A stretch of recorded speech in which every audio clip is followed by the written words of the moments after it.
A senha para entender as mudanças na era da cultura digital tem 14 letras e está plenamente ligada ao processo de comunicação.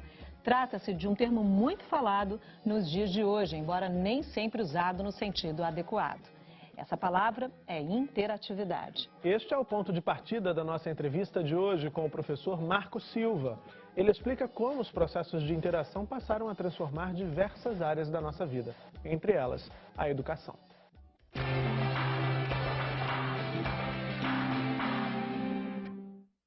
Marco, muito obrigada por nos receber hoje aqui na universidade.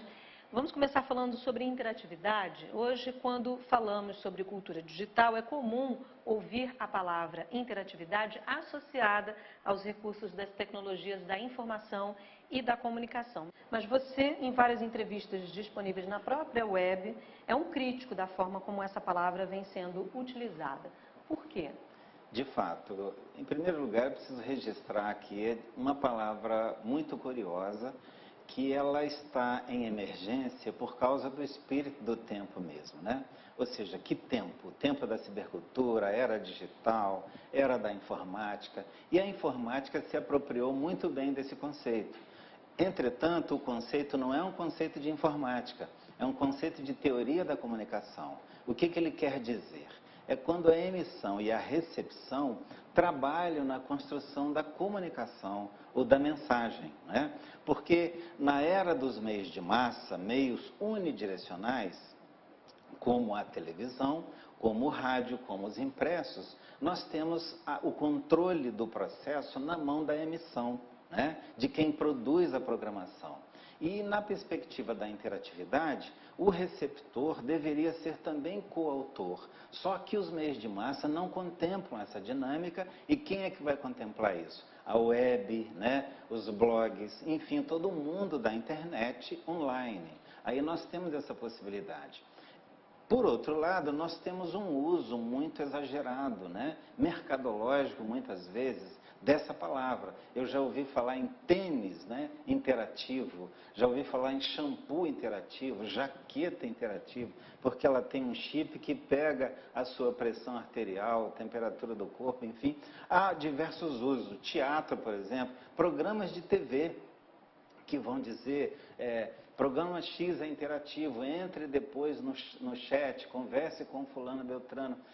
Repare, nesse caso a TV precisará usar o recurso da web, né? Então, o que você considera como interatividade? Interatividade é o tratamento da mensagem, da construção da mensagem e do processo de comunicação na mão da emissão e da recepção. De modo que a recepção, às vezes, pode ser emissão e a emissão, às vezes, se coloca no lugar da recepção. Ambos cocriam a mensagem, ambos se responsabilizam pelo processo da informação e da comunicação, né? Agora, com a Web 2, nós temos uma enxurrada de ambientes maravilhosos, onde você tem autoria. O mais conhecido nosso, certamente, é o Wikipedia, né? Aquela enciclopédia fantástica, onde os conteúdos não estão fechados. Você pode, diante de um verbete, agregar valor. Então, esse verbete, ele é social, ele não é mais de autoria de uma pessoa emissora, digamos assim. Vamos falar de escola agora. Você é autor do livro Sala de Aula Interativa. Como é, de fato, uma sala de aula interativa? Bom, antes de mais nada, é preciso lembrar que a sala de aula está no mesmo paradigma dos meios unidirecionais de massa, né? Ela está na mesma lógica da televisão. O professor apresenta o conteúdo para o aluno assistir. Salvo aquele professor mais inquieto, que já leu profundamente Vygotsky ou Paulo Freire, ele não vai se submeter a essa lógica, né, unidirecional. Ele vai criar debates, cocriações, participações colaborativas com o alunado. Mas, em geral, essa postura educacional é mais, digamos, interativa, colaborativa, participativa, dialógica, construtivista, são várias palavras maravilhosas, mas poucos poucos professores, mesmo adeptos dessas palavras, conseguiram romper com uma cultura, que é a cultura da unidirecionalidade. Porque esses professores sempre respiraram unidirecionalidade, seja no rádio, seja no impresso, seja na TV, seja no próprio sistema de ensino, que é então a sala de aula interativa. É quando o professor, na elaboração, por exemplo, da programação, dos conteúdos, né, de aprendizagem, ele está sempre contando com a entrada do aprendiz, com a colaboração do aprendiz, com a atuação ativa do aprendiz em colaboração na construção desse conhecimento. O conhecimento não será somente transferido pelo professor, ele emerge de um processo de construção já definido como socioconstrutivismo, já definido como dialógica na sala de aula. E agora vem essa palavra. Por que a importância da palavra interatividade? Para chamar a atenção de todas essas abordagens pedagógicas para um quesito especial, que é exatamente o processo comunicacional. Não basta permanecer na unidirecionalidade. O professor precisa deixar de ser o centro da cena. Repara que isso já está sendo reclamado há muito tempo. Entretanto, por que não se deu o salto? Porque não se percebeu a importância da mudança paradigmática da unidirecionalidade para a bidirecionalidade ou multidirecionalidade, que a gente vai chamar então de interatividade.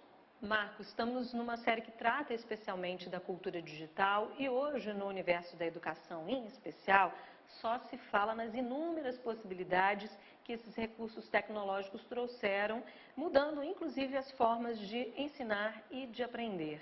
Como você vê a entrada das tecnologias digitais na escola e no dia a dia da sala de aula? Se os alunos agradecem, entretanto, entre os professores ainda há resistências. E aqui é que está o grande problema. A rejeição se dá muito por aí na utilização do computador e da internet, né? De fato, é um meio diferenciado em relação à TV. Aqui você precisa de autoria, você precisa de inclusão digital. Não basta meramente trocar o canal. Você que tem que construir as coisas. Como os professores não estão sendo incluídos digitais, né? Não estão recebendo formação adequada para trabalhar com esse novo meio, nós temos aí a subutilização do computador, a subutilização da web, professores utilizando o computador como se utilizaria a televisão. Para o aluno assistir o texto, para o aluno copiar um texto, ou como máquina de escrever, para o aluno digitar o seu trabalho e entregar. Agora, Marco, muitos professores se queixam de que não tiveram contato nos cursos de formação inicial com essas tecnologias e que se veem muitas vezes obrigados a descobrir sozinhos as possibilidades que esses recursos podem oferecer. Como deve ser a formação de um professor efetivamente voltado para essa chamada cultura digital, em que muitos de seus alunos estão totalmente imersos? É preciso que se invista nesse processo de formação, né? E, por outro lado, é preciso que esse processo de formação seja, de fato, letramento. Primeira coisa é ajudar o professor a entender o que é o digital. E aí ele precisa fazer a distinção de analógico e digital. Como é que a gente faz isso de um jeito fácil, para o professor entender e cair a ficha? A gente pede a ele que traga uma fotografia antiga dele ou de um parente dele, a gente digitaliza essa foto. Uma vez que ela está na tela do computador, com alguns softwares bastante conhecidos por aí, o professor pode operar com aquela imagem. Basta conhecer um pouquinho daquele software, ele opera, ele muda o nariz, ele abre o olho, ele tinge o olho, ele muda o cabelo. Isso revela para ele como que o digital permite a autoria do usuário. Ao passo que a foto, em preto e branco ou colorida, lá naquela telinha de celulose, com nitrato de prata e outras substâncias químicas, é difícil você poder operar com aquilo. Então aquilo é analógico porque é análogo ao real, substâncias químicas. Quando você passa isso para o digital, ou seja, digitaliza ali no scanner, conhecido scanner, você transforma aquela imagem em zeros e uns. E os zeros e uns ganham em plasticidade, você poder operar com ele e mudar as formas. Então o professor, no tal processo de formação continuada, chamado letramento digital, né, ou inclusão digital, articuladamente com o currículo, ele precisará entender o que é de fato essa tecnologia digital nova, né? Porque ela poderá ser subutilizada, como eu disse ainda há pouco, né? Por causa de uma cultura forte da televisão. O computador pode ficar também como mais uma TV, ou como mais uma máquina de escrever. E, na verdade, se ele entende a potencialidade do digital, como ele é plástico, como ele é fluido, como ele permite a operatividade infinita com as formas e objetos, né? Simulando, criando imagens, criando textos, e os alunos todos em rede offline ou online poderão, enfim, estar aí trabalhando também. Você tem uma possibilidade fantástica de turbinar, como se fala na gíria, né? O processo da docência e da aprendizagem. Agora, Marco, por outro lado, muitos educadores receiam, por exemplo, incluir as redes sociais, que estão tão aí em pauta entre os estudantes, né, principalmente entre os jovens, incluir essas redes sociais em seus projetos por acreditar que essa medida pode desviar a atenção dos estudantes, uma vez que esses recursos permitem que você navegue por diferentes espaços, né, Claro. Especialmente conversar. Isso. Né? Como equilibrar esses conflitos durante uma atividade, por exemplo? Por que o professor é resistente? Eu insisto, primeira coisa, ele é um excluído digital, né?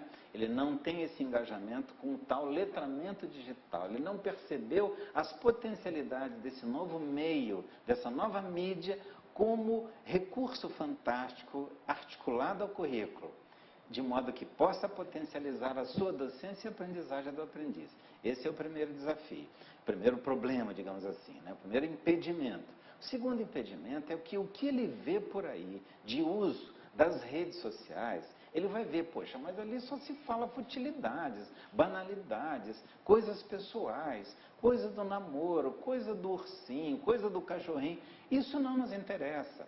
Ele não percebeu ainda que ele, se pudesse lançar mão desse recurso com um entendimento mais profundo dele, ou um entendimento mais profundo do que seja cibercultura, ciberespaço, com as suas potencialidades, ele poderia dar uma volta, revirar essa mesa e, inclusive, ajudar o alunado a lançar mão desses recursos para estratégias mais arrojadas, como estratégias de cibercidadania. Exemplo, você tem um Facebook, uma comunidade, no Orkut mesmo, para discutir o seu bairro, os problemas de violência, os problemas de esgoto. Um Facebook ou uma comunidade no Orkut específica para se discutir coisas cidadãs, coisas da escola, dificuldades da escola, problemas escolares, enfim, da minha cidade, do meu bairro. É possível lançar mão desses recursos. O social lançou dessa forma. Falta à escola, mas para isso ela precisa estar incluída, né? Ensinar para a criançada, oferecer para a rapaziada outras formas de utilização desses recursos fantásticos, que eu, pessoalmente, considero ainda subutilizados. Marco, esse nosso bate-papo já está chegando ao fim, mas eu acho que tem uma questão que a gente não pode deixar de falar, que apontamos aqui muito a relação entre o professor e essas tecnologias digitais, né?